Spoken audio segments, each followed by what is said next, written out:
Your money or your life? Written by Gulheru. Chapter 1 of Princesses and Highway Ponies. The day was lovely, subjectively and objectively speaking. Amongst the emerald leaves the wind was rustling, murmuring, whispering wonderful tales of nature and tranquility. The rays of sunshine were weaving themselves through the foliage, illuminating the glade in an enchanting light, and the throngs of birds were singing their enthralling, brilliant arias. If one would stop and listen, they could have heard clearly the words of their hidden avian language. Your money or your life? Huh. Ruthless birds. Wait, what? Cadence almost missed the sentence, her mind wandering freely while she herself sauntered through the most lovely glade. Her eyes widened and her heartbeat gained in tempo in an instant at the sudden declaration. More out of astonishment than fear, but still. She could expect a lot from the enchanting and enchanted, as many claimed, nephrite forest. Peace and quiet, for once. A break from her usual responsibilities. Crystal berries aplenty to pick. An occasional bunny. But highway ponies, especially hiding in the immediate vicinity of the thick bushes, were a definite novelty. Oh, Cadence tried to respond to such a sudden and final ultimatum. Could you repeat, please? She asked with the impossible to hide surprise. The occupied greenery shook. Perhaps the foliage is indeed too dense to avoid distortion of the sentence. Unacceptable. Memorized for future reference.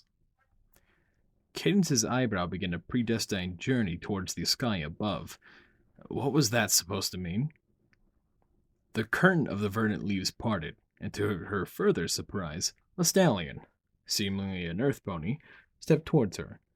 He was wearing a quite convincing and concealing outfit put together from various branches and pieces of foliage, and a makeshift club was strapped to his side. Pardon me for the inconvenience, ma'am. I rushed to repeat the necessary formula. He bowed his head with respect. Your money or your life. He indeed reiterated his sentence, with a rather unexpected decorum and professionalism, even a small polite smile. Cadence blinked. She could not do much more in this circumstances. Excuse me, am I being robbed? The culprit cocked an eyebrow. The construction of the formula consisting of a threat of immediate physical demise, avoidable by transference of material. Belongings to the demanding party should indicate that. Unless, once more, I have not been clear enough with my intention. Allow me to grant you the second, clear notification then, ma'am, as it is proper and polite. His smile only gained in kindness. Your money or your life. Even though Cadence felt remarkably better, being faced with such a well-mannered stallion, the situation was not really clearing itself up, and she didn't mind telling him just that. No, the situation is not really clearing itself up. The highway pony nodded, his head, the amicable expression never losing its sincerity. Oh, please don't worry, ma'am. I am prepared to offer an extended explanation to avoid the want of understanding. He declared in a way which lacked any sign of mischief whatsoever. He reached in between the folds of his disguise, producing a parchment he then unrolled before his muzzle. He began reading, his tone official and descriptive. The demanding party lays claims to the opposing party's material belongings, be them carried, worn, levitated, or secreted away from various bodily orifices, consisting of currency, luxury goods, deeds of ownership, bills, exchange, etc., etc., hereinafter, money. Failure in transference of money shall be followed, to the demanding party's discretion, with a physical assault leading to mutilation, crippling and or death of the opposing party, collectively described by the designation, your life, and subsequent unopposed acquiring of money. The stallion recited in a steady, easy-to-follow tempo, constantly assuring himself by quick, sharp glances that Cadence was grasping the message. He stayed silent for a moment afterwards, hiding away the paper. Has this provided the information answered any doubts you might have had, ma'am? Well, Yes, in fact. Cadence had to admit she had never felt so informed about the nature of a robbery. You are quite prepared for your job, Mr. Basis. Legal basis, ma'am. The pony revealed, his name without any hesitation or shame, but politeness. Well, Mr. Basis, might I ask you some additional questions before we proceed? Why, of course, ma'am. I will gladly provide you with all the answers, if only I do possess them, and they are not under the strictly confidential clause. Oh! He raised his hoof from under his disguise. I just need to repeat the formula so that we can continue. Forgive me. It's a requirement and a necessity. Your money or your life. Of course. We mustn't forget this is an official matter. I completely understand. Cadence admitted, only afterwards realizing that she must have been thoroughly confused by the stallion's competent approach. He was still trying to rob her for Aunt Celestia's sake. So, Mr. Basis, might I ask, why exactly are you trying to... Ma'am, I am working in the mugging field. After all, the act of robbery, or brigandry, is necessary to perform and replicate according to the praxis and custom. There is also the performance reports that I need to showcase that the quarters have been met, ma'am. Performance reports? Cadence asked, absolutely flabbergasted. Are you working for some pony, then? Oh, no, ma'am. I'm a freelancer, Legal Basis assured, his tone official. However, the lack of immediate supervision does not justify abstaining from preparing those reports. Cadence's head was spinning. This had to be some sort of dream, or a heat mirage. Perhaps she hasn't been drinking enough water lately. May I sit down? The stallion, without a word, was already on to her request. He stepped into the bush he was occupying, taking out a sleeping mat and spreading it before her. Here you go, ma'am. I hope everything is all right, but rest assured that I do possess the necessary knowledge to deal with a sudden loss of consciousness. But to perhaps avoid it utterly, might I offer you some tea? Tea? Yes, that would... Before Cadence could finish, a portable brewing stand had been set before her. Legal Basis was already working with the firestones while he sat down, checking her forehead. Maybe she had a fever. Hopefully that was it. I do not have a vast selection, ma'am, but I can offer some chamomile, prepared just for this occasion. The procedure can sometimes invoke anxiety attacks from the robbees, indeed. The stallion sent her another brilliant, calm smile. Please, it'll take a while. Would you have any further inquiries before we finalize the deal? Cadence began gathering all the remaining sane thoughts left in her brain. There weren't too many of those at the moment. May those questions be personal? She suddenly heard herself asking. Legal Basis furrowed his brow. I'd rather not mingle my profession with anything personal, ma'am. Oh, yes, of course, naturally, she replied, trying to calm down and preserve those faint remnants of her scrambled mind. How about, something personal about me? Pardon? Like, you do know who I am, yes? Without question, ma'am, Legal Basis affirmed. Mia More Cadenza. Occupation, princess. Current residence, Crystal Empire. Married. Age. Oh, all right, that's quite enough. Cadence stopped him abruptly, shaking her head. And does that not concern you, Mr. Basis? The stallion blinked. In what way should I be concerned, ma'am? In a I am robbing royalty kind of way? Ma'am, Legal Basis seemed touched. It would be a sign of favoritism and injustice. Not following the correct procedures only because of your social status, means and possible connections. Huh?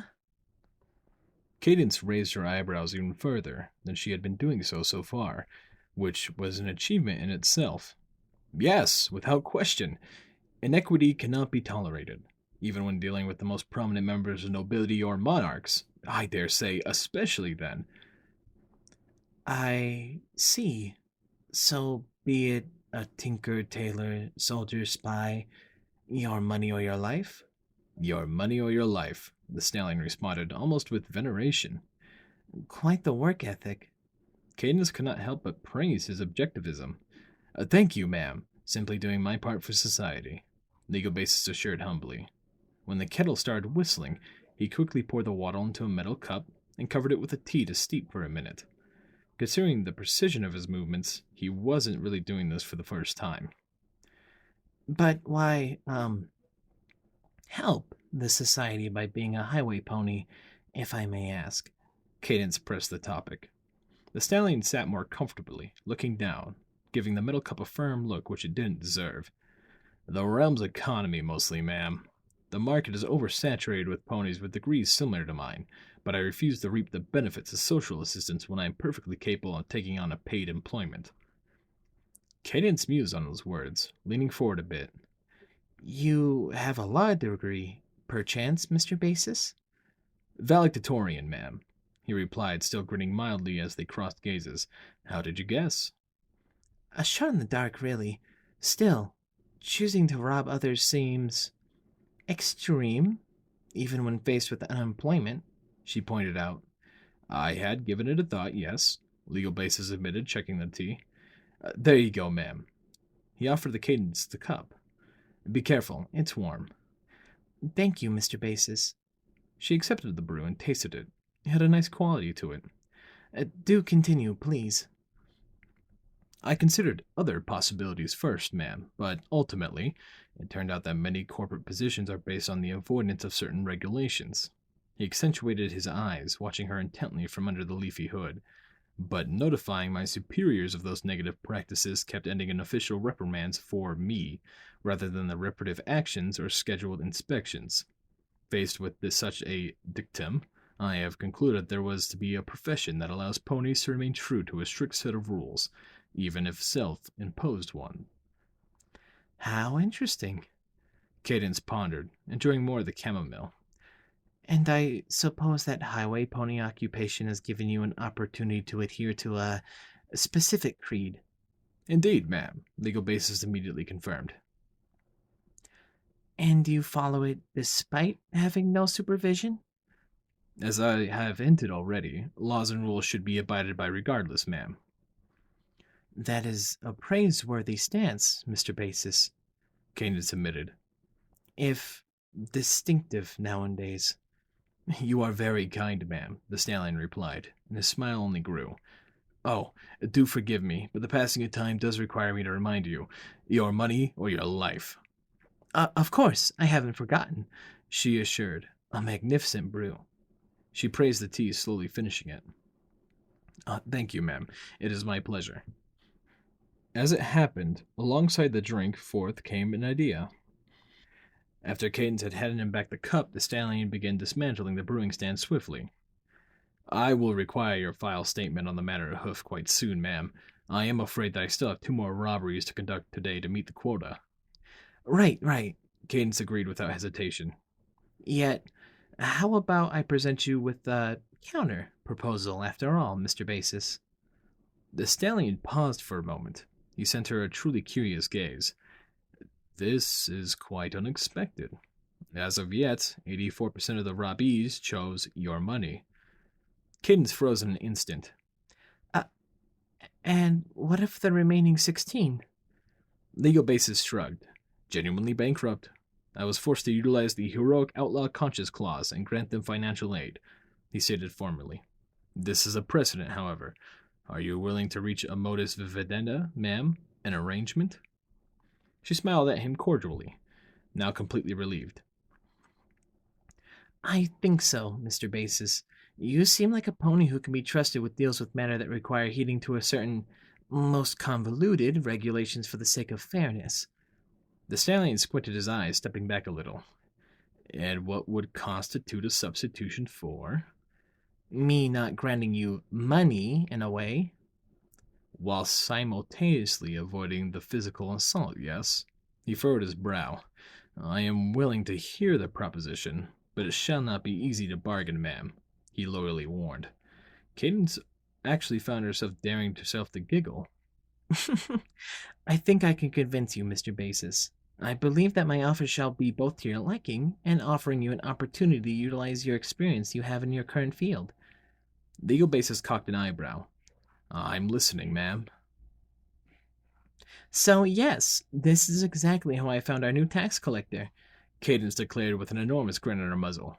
Twilight's jaw went slack a long time ago, but right when it was a pure miracle which was keeping it attached to the rest of her face. Although, Cadence admitted abashed.